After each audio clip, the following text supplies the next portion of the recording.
بسم اللہ الرحمن الرحیم۔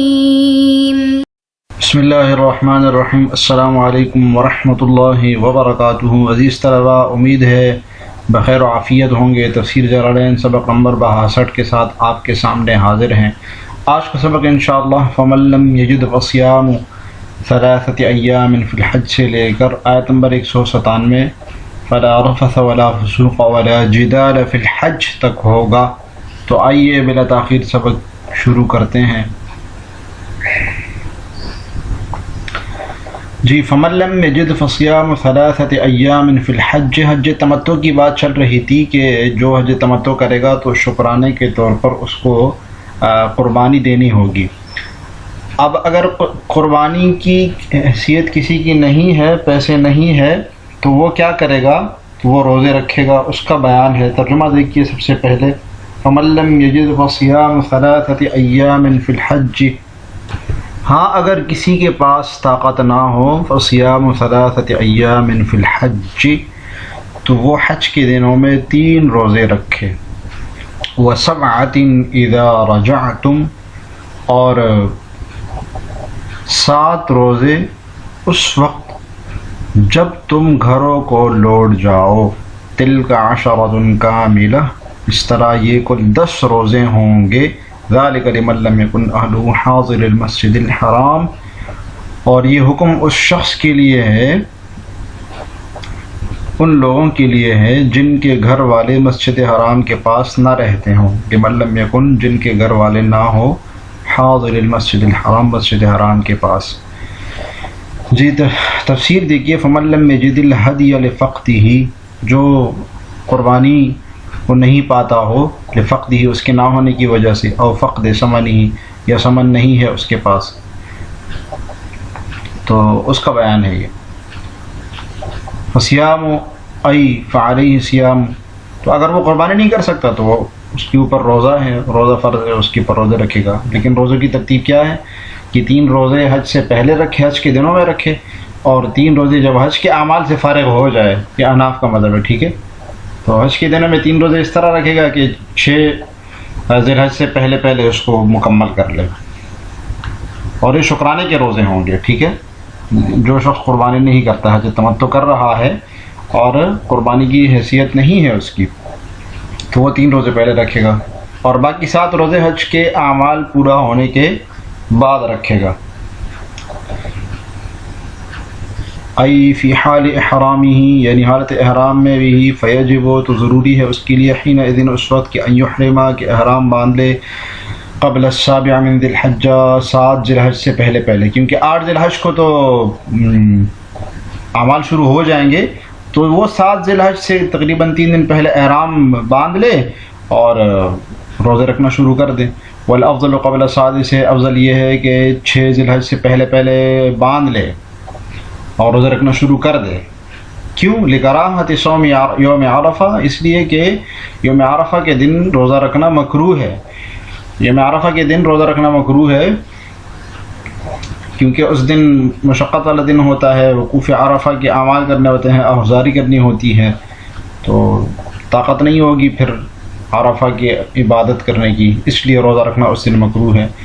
ولا يجوز صومها ایام تشریق على اصح قول شافعی، اور ایام تشریق کے دن روزہ رکھنا جائز نہیں ہے امام شافعی کے صحیح قول کے مطابق۔ ایام تشریق جو عید کے دن ہیں، یہ سب کے ہاں جائز نہیں ہے، ٹھیک ہے۔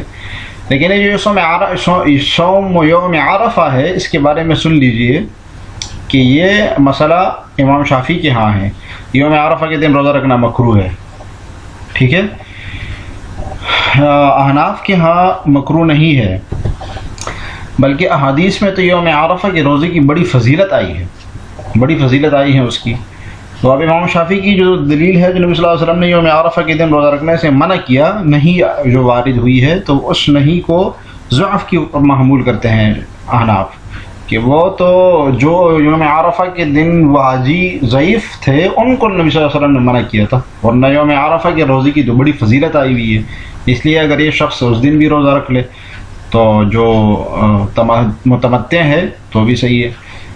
البتہ عید ایام تشریق میں روزہ رکھنا سب کے ہاں صحیح نہیں۔ اور 7 اذا رجعتم، 3 روزے وہ ہو گئے، اور 7 روزے لوٹنے کے بعد۔ ای الی وطنکم یعنی مکہ تا، یعنی اپنے وطن مکہ لوٹنے کے جب لوٹ جاؤ تو، او غیرہا یا دوسرے، وقیلا اذا فرغتم من اعمال الحج، اور بعض رات کا خیال یہ ہے کہ جب اعمال حج سے فارغ ہو جاؤ. اچھا یہ شوافے کا مذہب ہے کہ مکہ جب لوٹ آؤ یا مکہ کے علاوہ دوسری جگہ جب چلے جاؤ، ان دنوں میں نہیں، جب لوٹ آؤ پوری طرح اپنے وطن آ جاؤ. تو یہ جو قیلہ سے ہے یہ احناف کا مذہب ہے کہ یعنی کہ اعمال حج سے جب تم فارغ ہو جاؤ. تو گویا یہ جو رجعتم ہے یہ اس میں اختلاف ہے، 2-3 قول ہے اس میں. ایک تو یہ کہ جب مکہ لوٹاؤ، دوسرا یہ کہ جب اپنے وطن لوٹاؤ اصلی وطن، اور تیسرا یہ کہ جب تم اعمال حج سے فارغ ہو جاؤ، اور یہ احناف کا مذہب ہے. ٹھیک ہے. وفیہ التفات عن الغیبت، جی بیان بلاغت، اس میں غائب سے مخاطب کی طرف خطاب ہے. جی پہلے غائب کسی رہتے نا، فمن لم یجد، جو نہ پائے، اور پھر فوراً سبعۃ اذا رجعتم مخاطب کا صیغہ آ گیا. تو التفات ہے، بلاغت کی اصطلاح ہے، ایک بیان بلاغت ہے، فصاحت و بلاغت ہے قرآن میں. تلک عشرۃ کاملہ، یہ پورے 10 روزے ہو گئے. جملۃ تاکید لما قبلہا، یہ پورا جملہ ما قبل کی تاکید کے لیے ہے. یہ جو 3 ایام فی الحج و 7 اذا رجعتم، اس کی تاکید کے لیے تلک عشرۃ کاملہ لے کر آ گئے. اچھا اس پر بات کرتے ہیں ذرا کہ یہ جو حج تمتع کرنے والا ہوتا ہے، یعنی عمرہ اور حج کو جو ملا رہا ہوتا ہے، عمرے کی بھی نیت کرتا ہے، اور فمن تمتع بالعمرۃ الی الحج، اور حج کی بھی نیت کرتا ہے، دونوں کو جو ملاتا ہے، اس کے اوپر یا تو قربانی دینی ہے، یا یہ کہ قربانی کی طاقت اگر نہیں ہے تو وہ روزے رکھے گا. تو یہ شکرانے کے طور پر ہے. ٹھیک ہے. تمتع کا شکرانہ ہے، یعنی حج و عمرہ کو جو آپ نے جمع کیا، اب اس کا شکرانہ بھی ادا کرنا ہے. تو جو لوگ حج کے مہینوں میں حج و عمرہ کو جمع کریں، ان پر دونوں عبادتوں کو جمع کرنے کا شکرانہ ادا کرنا واجب ہے. شکرانہ یہ ہے کہ جو شخص قربانی دینے کی طاقت رکھتا ہو، قدرت رکھتا ہو، اور ایک قربانی دے، خواہ وہ بکری ہو یا گائے ہو یا اونٹ ہو، جو اس کے لیے آسان ہے. اور جو شخص مالی اعتبار سے قربانی ادا کرنے کی قابل نہ ہو، اس پر 10 روزے اس طرح واجب ہے کہ 3 روزے حج کے دنوں میں ہی رکھے، یعنی 9 ذی الحج تک پورے کر دے. جیسے کہ اس پر ہم نے بات کر دی کہ 9 ذی الحج سے پہلے وہ رکھ لے. باقی 7 روزے حج سے فارغ ہونے کے بعد، یعنی حج کے اعمال فارغ ہونے کے بعد. اگر کوئی شخص حج کے دنوں میں 3 روزے نہ رکھ سکا تو پھر امام حنیفہ رحمہ اللہ اور اکابر صحابہ کے نزدیک اس کے لیے قربانی کرنا ہی ضروری ہے، جب قدرت ہو کسی کے ذریعے حرم میں قربانی کرا دے. تو یہ ایک اور مسئلہ گویا کہ بیان ہوا کہ جو شخص پہلے روزے نہ رکھ سکا، وہ حج کے دنوں میں احرام باندھ کر وہ کیا کرے گا ابھی؟ تو اب وہ بطور دم اس کو قربانی کرنا ہی اس کے لیے ضروری ہے. اب یہاں پر حج تمتع کا ذکر آیا ہے تو ایک اور مسئلہ ذکر کرنا بھی ضروری ہے، وہ یہ کہ حج تمتع، فمن تمتع بالعمرۃ الی الحج، کہ جو فائدہ اٹھائے فمن تمتع بالعمرۃ، عمرہ کے ساتھ، حج کے ساتھ عمرے کا بھی. تو اس میں قران کو بھی حضرات نے شامل کیا ہے کہ اس میں حج قران بھی شامل ہے. تو ہم دیکھ لیتے ہیں کہ حج تمتع اور حج قران کیا ہے. تو حج کے قران ہے کہ حج کے مہینوں میں حج کے ساتھ عمرہ کو جمع کرنے کی 2 صورتیں ہیں. پہلی صورت یہ کہ میقات سے ہی حج اور عمرہ دونوں کا احرام ایک ساتھ باندھ لے، اس کو حدیث کی اصطلاح میں قران کہتے ہیں. اس میں عمرہ کا احرام حج کے احرام کے ساتھ کھلتا ہے. جو شخص قران کرتا ہے اس کو ایام حج کے آخر تک حالت احرام میں ہی رہنا پڑتا ہے. تو حج کے مہینوں میں حج کے ساتھ عمرے کا احرام باندھ لیا اور نیت کر لی کہ میں دونوں کا احرام باندھوں گا، تو اب وہ جب تک حج نہیں کرے گا نا اس احرام کو اتارے گا نہیں، میقات سے پہلے. دوسری صورت یہ کہ اس میقات سے صرف عمرے کا احرام باندھ دے، اور پھر مکہ مکرمہ پہنچ کر عمرہ ادا کرنے کے بعد احرام کھول دے، اور پھر 8 ذی الحج یعنی جب حج کے ایام شروع ہو جائے تو اس حج کا احرام الگ سے باندھ دے، تو اس کو اصطلاح میں حج تمتع کہتے ہیں. قرآن کریم کی آیت میں فمن تمتع سے یہ دونوں صورتیں مراد ہے، یعنی کہ فمن تمتع بالعمرۃ الی الحج میں حج قران بھی اس میں شامل ہے اور حج تمتع بھی اس میں شامل ہے. اچھا صاحب جواہر القرآن نے یہاں پر ایک اور بات لکھی ہے کہ فمن تمتع بالعمرۃ الی الحج میں قران کو داخل کرنا تمتع کے تحت صحیح نہیں ہے، کیونکہ یہاں سے حج تمتع ہی مراد ہے. اس میں حج قران کو شامل نہیں کر سکتے. تو وہ کہتے ہیں کہ فمن تمتع بالعمرۃ الی الحج میں تمتع کی دو قسموں کا بیان ہے. ایک وہ یہ جو تمتع بالہدی ہو یعنی کہ قربانی کے ساتھ ہو، اور دوسرا یہ کہ جو بغیر قربانی کے ہو. تو جو بغیر قربانی کی ہوگی وہ روزہ رکھے گا اور بعد میں دم کے طور پر اگر روزہ نہ رکھ سکا تو قربانی کرے گا. تو وہ تمتع کی دو قسمیں تمتع بسوق الہدی اور بدون سوق الہدی ہے، یہ مراد لیتے ہیں. تو یہ فائدے کی بات تھی. واپس آتے ہیں اپنے سبق کی طرف. یہ ذالک لمن لم یکن اہلہ، یہ اس شخص کے لیے ہے جو کہ مکہ میں نہ رہتا ہو، مکہ میں اس کا گھر نہ ہو. ذالک الحکم مذکور من وجوب الہدی او الصیام علی من تمتع. تو مشار علیہ کا بیان ہے کہ یہ مذکورہ حکم یعنی کہ قربانی کے واجب ہونے کا، ہدی کے واجب ہونے کا، یا بدل ہدی سیام علی من تمتع، وہ جو تمتع کرے روزے رکھے گا، یہ بدل ہدی ہے. ٹھیک ہے، یہ مذکورہ حکم ہدی متمتع کے لیے، اور سیام یہ بدل ہدی کہ روزہ رکھے گا متمتع. تو یہ جو ہے یہ کس شخص کے لیے ہے؟ اس شخص کے لیے لمن لم یکن اہلہ، جس کا اہل، جس کا گھر حاضر المسجد مسجد حرام میں نہ ہو. ٹھیک ہے، اس پر بات کرتے ہیں مسجد حرام سے کون مراد ہے. بأن لم یکونوا علی اچھا، اب حاضر المسجد الحرام سے کون مراد ہے؟ تو امام شافعی کا مذہب بیان کیا ہے صاحب جلالین نے کہ بأن لم یکونوا علی مرحلتین من الحرم عند شافعی رحمہ اللہ. حاضر المسجد حرام سے مراد امام شافعی کے ہاں وہ ہے جو کہ حرم سے دو مرحلے پر نہ ہوں، یعنی دو مرحلے سے کم والے ہوں، وہ حاضر المسجد حرام میں شامل ہیں. جو دو مرحلوں کے اندر رہتے ہیں وہ حاضری مسجد حرام میں سمجھے جائیں گے. جو اس کے علاوہ ہے اور حج تمتع کریں گے تو اب ان کے اوپر ہدی یا بدل ہدی لازم ہوگی. دیگر حضرات اور بھی اقوال ہے کہ حاضر المسجد الحرام سے کون مراد ہے. امام مالک فرماتے ہیں اس سے اہل مکہ مراد ہے. بعض حضرات نے کہا اس سے اہل حرم مراد ہے، یعنی جو حرم میں رہتے ہیں صرف وہ لوگ مراد ہیں. اس لیے حرم والوں کے علاوہ، حرم کے علاوہ باقی لوگ تمتع کر سکتے ہیں، حرم والے تمتع نہیں کر سکتے. اور امام مالک کہتے ہیں نہیں، اہل مکہ مراد ہے، اہل مکہ تمتع نہیں کر سکتے، باہر سے آنے والے تمتع کر سکتے ہیں. جبکہ امام ابو حنیفہ رحمہ اللہ کے نزدیک اس سے اہل میقات مراد ہے، یعنی جو میقات کے اندر رہتے ہیں وہ مراد ہیں. تو اسی لیے جو میقات کے باہر ہیں اور مکہ آ رہے ہیں تو وہ حج تمتع کر سکتے ہیں، یہ اس سے مراد ہے. اور امام شافعی کا مذہب یہی ہے کہ جو دو مرحلوں پر رہتے ہیں وہ حاضر مسجد الحرام سمجھا جائے گا کہ ان کا گھر مسجد حرام میں ہی ہے. فإن کان فلا دم علیہ، اگر ہے اس کا اہل وہاں پر تو اس کے اوپر پھر دم نہیں ہے. ولا سیام، اور نہ روزہ ہے. وإن تمتع، اگرچہ وہ حج تمتع کرے. یہاں پر ایک مسئلہ سمجھنے کی ضرورت ہے، اس کے لیے ہم واپس عبارت کی طرف آتے ہیں. وہ مسئلہ یہ ہے کہ یہ جو ذالک کا مشار علیہ ہے جو صاحب جلالین نے بیان کیا ہے، غور کیجئے گا طلباء اس پر. الحکم المذکور من وجوب الوحی مشار علیہ، کہ ہدی دینا اور سیام یا روزہ رکھ کے یعنی بدلی ہدی دینا، یہ مشار علیہ امام شافعی کے ہاں ہے. امام شافعی کے ہاں یہ مشار علیہ ہے. سمجھ گئے اس بات کو کہ ہدی دینا اور یہ بدل ہدی یعنی روزہ رکھنا، یہ حکم ان لوگوں کے لیے ہے جو کہ جن کا اہل مکے میں نہیں ہے، یعنی حاضر مسجد حرام جو نہیں ہے، یہ حکم ان کے لیے ہے، ہدی دینا یا ہدی کا بدل دینا. تو اگر وہ حج تمتع کریں گے تو وہ یہ والا کام کریں گے. احناف کے ہاں اس کا مشار علیہ یہ نہیں بنتا، ائمہ احناف کے ہاں، بلکہ ائمہ احناف کے ہاں اس کا مشار علیہ بنے گا کہ احناف کے ہاں اس مشار علیہ سے مراد حج تمتع ہے، متمتع مراد ہے کہ یہ حج تمتع. فمن تمتع بالعمرۃ الی الحج جو ہے، جس میں حج قران بھی شامل ہے، یہ اس شخص کے لیے ہے جو کہ آفاقی ہو، حرم میں نہ رہتا ہو.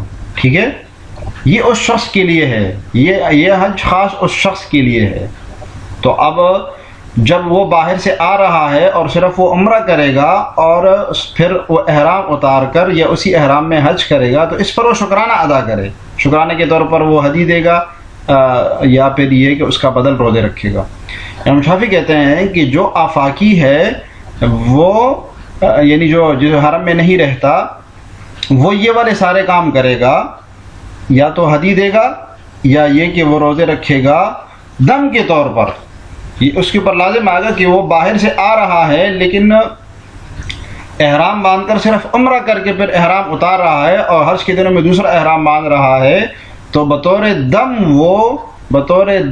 وہ یہ روزے رکھے گا یا قربانی کرے گا، تو وہ بطور دم اس کو شمار کرتے ہیں۔ احناف اس کو بطور دم نہیں کہتے بلکہ احناف کہتے ہیں بطور شکرانہ اس کو یہ کام کرنے پڑتے ہیں، اور اس کی دلیل یہ دیتے ہیں کہ اگر یہ بطور دم ہوتا تو اور اس کا مشابہ دل ہدی اور بدل ہدی ہوتا تو پھر ذالک علی لم ہوگا، علی پھر ہوتا اس میں علامن، لیکن کیونکہ وہ وجوب کے لیے آتا ہے، اس کے اوپر واجب ہو، اس کے لازم ہونے کے معنی میں لمن یہ تو شکر کے لیے آتا ہے، یہ بطور شکر کے وہ یہ سب کام کرے گا۔ امید ہے کہ یہ بات سمجھ میں آ گئی ہوگی۔